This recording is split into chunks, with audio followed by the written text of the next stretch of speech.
Welcome to Sister Wives, our rewatch. If you go down into our bio below, you can also see my reaction to the episode the first time I watched it. Because I think, I'll have to check and see. John joined me soon after, so he might actually be, although some of his early episodes was him in a recliner with his bare feet. So I also understand if you choose not to watch those. But so far, all of the old episodes that I've rewatched, my old recaps, have all been amazing. So go check them out. So this is Season 7, Episode 4, Vegas Surprise. Ugh.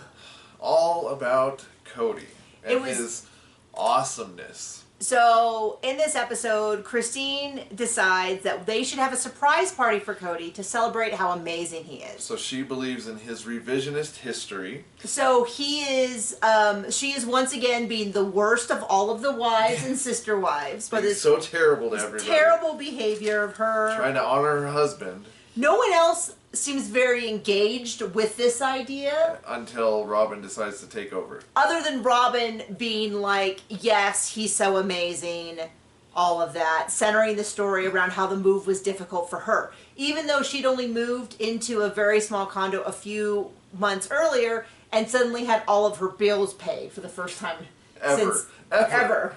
So I kind of feel like, I felt really, okay, I don't like Robyn to begin with, but it also felt really out of place that everyone else is talking about how they had to upend their entire life, and then Robyn's like, yeah, it was really hard for me, and I was like, okay.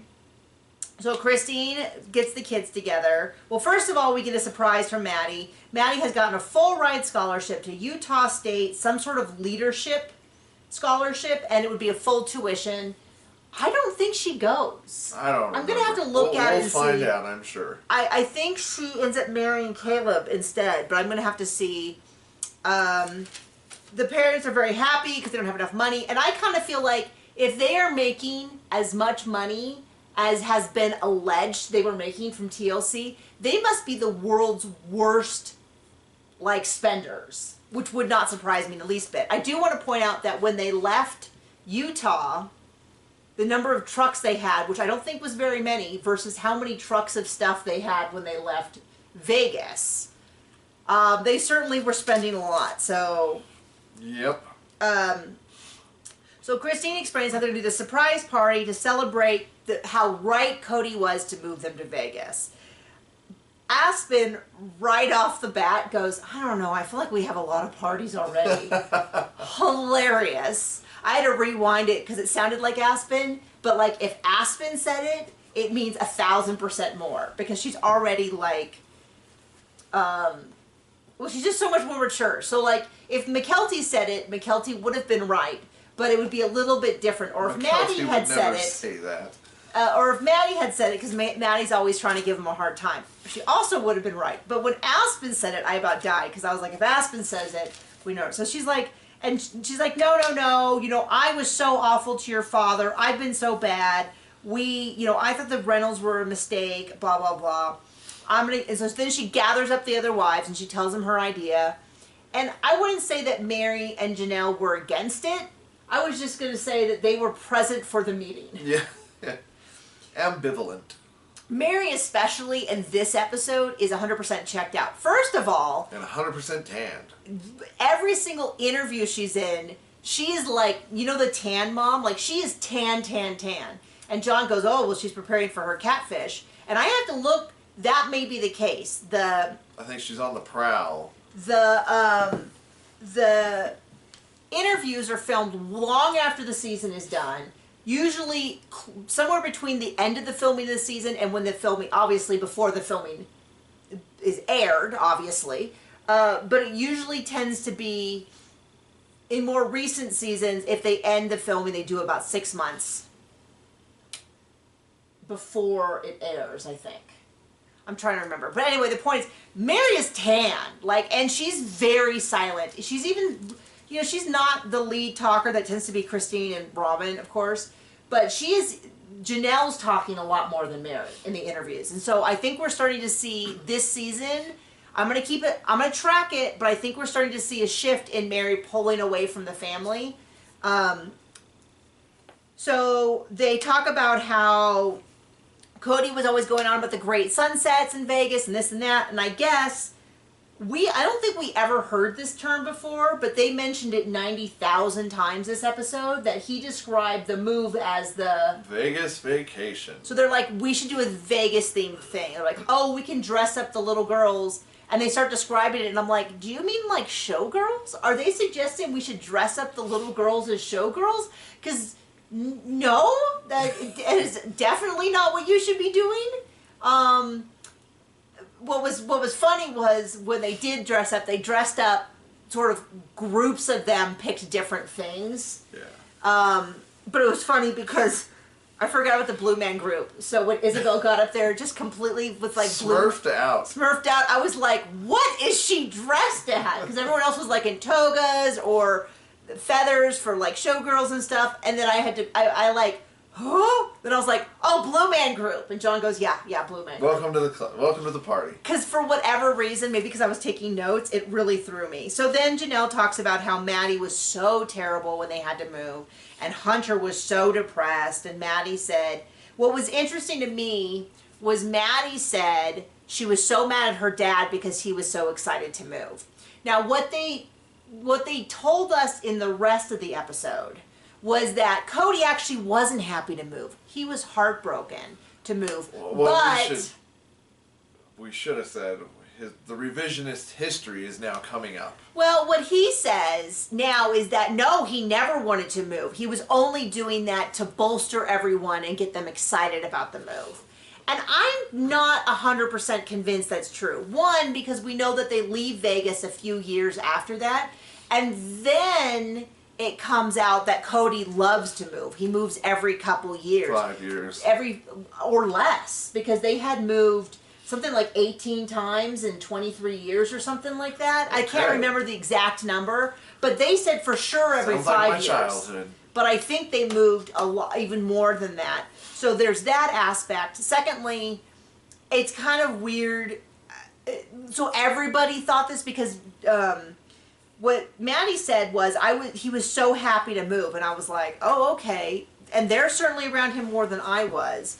So that's kind of been called into question. It's now 3 years after the move. The theory is Cody's gonna take the boys to a gun show, and then they'll come back and surprise him. So I believe at that time he was not working at the gun shows. This is long before I think he started that particular business.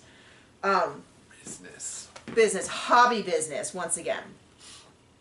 And then there's this whole big section from Robyn about how hard the move was for Robyn. And what's crazy to me is that, so yes, I will fully acknowledge the fact that she moved and then 5, 6 months later moved again. That part is a bother. But she can't say that that's at all comparable to the teenagers and the kids who had a community, a school, a friend, a church, all of that. Also, now she gets Cody all to herself. Well, yeah, that really worked out well. And she's like, I felt like I had been betrayed by the move. And I was like, man, apparently a lot happened during this move that they somehow missed on camera that's all conveniently fits together into this episode. It was super bizarre. So, but then they have a whole issue the day of the event. So they're doing it in Robyn's beautiful, stunning backyard. Oh my gosh, it's really nice. It really is nice. Really nice. So the boys have gone, and what it appears to be is Logan, Hunter, Garrison, Gabe. Of course, it was so hard to see Garrison, and Peyton.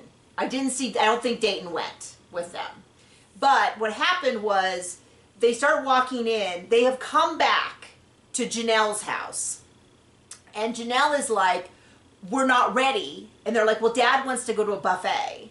And he's like, well, then you can't go to a buffet. So Garrison walks in, and she's like, what did Dad say? And he goes, I don't know. I don't know. He was talking to Hunter and Logan. So then Hunter walks in, and she goes, what did he say? And Hunter goes, I don't know. I wasn't paying attention. And she's like, what? Why aren't you guys? We're in the middle of this surprise party. Why aren't you guys paying any bit of attention? They walk straight into... What you get for relying on a teenager. They walk straight into the refrigerator, have their back to her, as she says, what happened? He goes, I don't know. And he's like in there clawing away at food. And then one of the littler... Gabe walks in. Is that the littler kid? Yeah, and oh my gosh, it was shocking because the difference between Gabe and Garrison were like a child and a young man. Like there was like a 2-foot difference. And so she says to him, "Oh my hell, you didn't tell him about it, did you?" Yeah, he's like, "Well, I said something about a buffet," and then she's like, "What?" He's like, "No, that's not what I said." Then they cut to Garrison eating mayonnaise with a spoon. With a spoonful. I'm like, what is happening in this scene? It is insane. Ugh. And then while she's yelling at all of them, Cody walks in and Peyton goes, why they're all yelling and Peyton goes, "Hey Dad, hey! Woo! Look at there's Dad, everyone!" And then everyone shuts up. And then they have to so anyway, they get them to go and pick up, Leon's coming in for the event. So they just do that. They're trying to convince him. Oh yeah, because they're away at college. Yeah, so they, they get him out of the house. They come back. Robyn calls and says, "Hey, a pipe broke in my backyard. I'm surprised he wasn't already there." They come in and they go, "Surprise, it's Vegas." And he kind of has a look on his face like, okay, everyone's dressed as something, and there's things. So then they explain to him the whole story. Oh, get ready for a lot more hard to digest revisionist history. I don't know. Coming right up. Well, so then they explain it's a Vegas themed party. That's where, there's people in togas, there's people, the wives are all dressed as queens from the deck of cards. This is where this whole, Christine came up with this idea and it had no product. They had a deck of cards with all the kids' faces on it. And I was like, that doesn't sound like the kind of thing you throw together in a few days. Yeah, right? That sounds like production was like, hey... We need a storyline. We need something. Well, I even was like, maybe they were like, fans are not that happy with Cody. Why don't we do a whole episode on how great it was for them to move to Vegas? Is kind of what it felt like. So then they say, all of the kids, why don't you get up and tell us the best and the worst thing? And I was like, oh, you're really setting this up. So Maddie says the worst thing was about moving in the year after. The best thing was a new start. I never would have got into we called it ASB at my school. I don't even know what it's called. I don't even know what that stands USB? for. ASB? No, students, I don't know what it is, but student government. Okay. And so she got into that and she said, back in Utah, I wouldn't have been able to do that kind of stuff because it would have been seen as, what do you call it? There was a bias against polygamous kids. Oh. Which we, of course, said was terrible. You're not responsible for what your parents have done. Right. And then Cody goes this whole thing about how we all lost our careers when we moved. And I was like, Cody didn't want to work. I would believe that Janelle wanted to work. And I would believe that Mary enjoyed her work. But I don't for a second believe that Cody is so bummed out that now he has to be full-time at home with Robyn and they have TV money. Right. I mean, it is a bummer they had to leave, and I don't know. You're in a bad mood today. So Christine says the worst thing was being investigated. The most positive was the blessings of our family getting back together. And then she tells us this long story about how she was so upset with Cody because he was so happy to move, and then he goes, I wasn't happy to move. And she was like, what do you mean you weren't happy to move? And he's like, I just was upholding the family. And she's like, oh, I've seen the error in my ways. I thought you were happy to move, but really you were doing it for us. And I was like, is that, you gotta believe normal? what you gotta believe so you can keep Well, she's trying to support living. Her marriage. And of course, I was just thinking, I see doing that kind of stuff for your kids, but I would want you and me to be on the same page. Yeah. I don't know. Janelle says the worst was when they went public and things went badly. But the nice thing was that she has never in her entire life of being married to Cody been openly considered his wife and referred to as wife. And that did make me sad. Because it does make me sad. It feels like that should have been something she'd have been able to do. Yeah. And then Robyn's just said the best was when Solomon was born.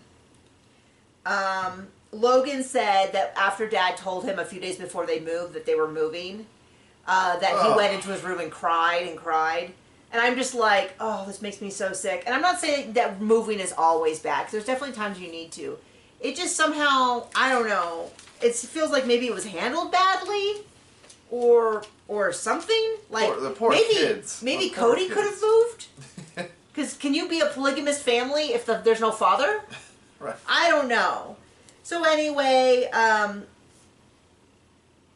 then Mary doesn't stand up. She does it. Was it an interview that she did? But she just said it's nice to have the whole family there, and I think it meant a lot to Cody. She was standing up there, and she did. And she said it there. Okay. So then she said how it was really nice to have the family there. But what was really noticeable to me, especially in this episode, was just how, to me, it felt like she was absent. And that might just be this one episode. It might just be because it's all about Cody, and Cody has abandoned her at this point.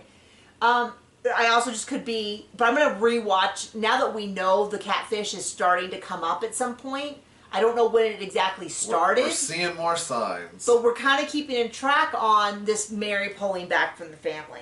So Cody says he's really grateful, and I am grateful the episode is over, and that there is no more. Yes. I don't think we have a whole lot more. I always found the Cody specific episodes about how he has it so hard. I always felt like by far he has the most benefits, and I haven't seen any evidence that he has done that much more work than anyone else. And I always felt like he was over there napping during family events, he was cleaning up, he was going to other places, he was doing the stuff he wanted to. But I will share, I have gone through this entire notebook. These are all my notes from various shows. So I'm going to start a new notebook.